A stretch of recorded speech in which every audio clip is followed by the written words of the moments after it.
Thank you, Paris. Our Election Day team coverage turns to Western Mass News getting answers after viewers reached out to our newsroom with ballot machine problems at their polling places in Springfield. And Western Mass News reporter Glenn Kittle joining us now live with more information on that. Glenn. Yeah, Chris, Mary, 3 polling places in Springfield had experienced some ballot machine issues during today's election.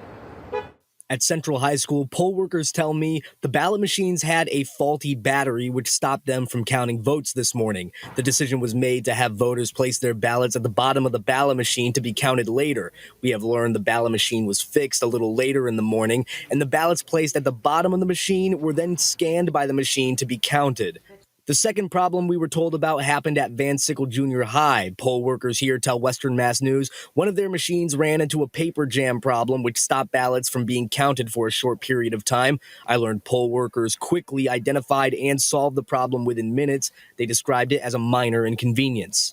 The third polling place with issues reported by viewers was at the Boys and Girls Club. Poll workers here tell Western Mass News they were dealing with an influx of voters first thing in the morning when they were still setting up all the machines. This caused a backup of people having to wait in line outside of the building until everything was set. They say since then, voting has ran at a steady pace.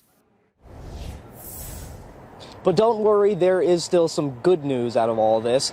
After speaking with some voters that were exiting the polls today, they tell me that everything was running smooth and as usual, and that they enjoyed their polling experience. Live in Springfield, Glenn Kittle, Western Mass News.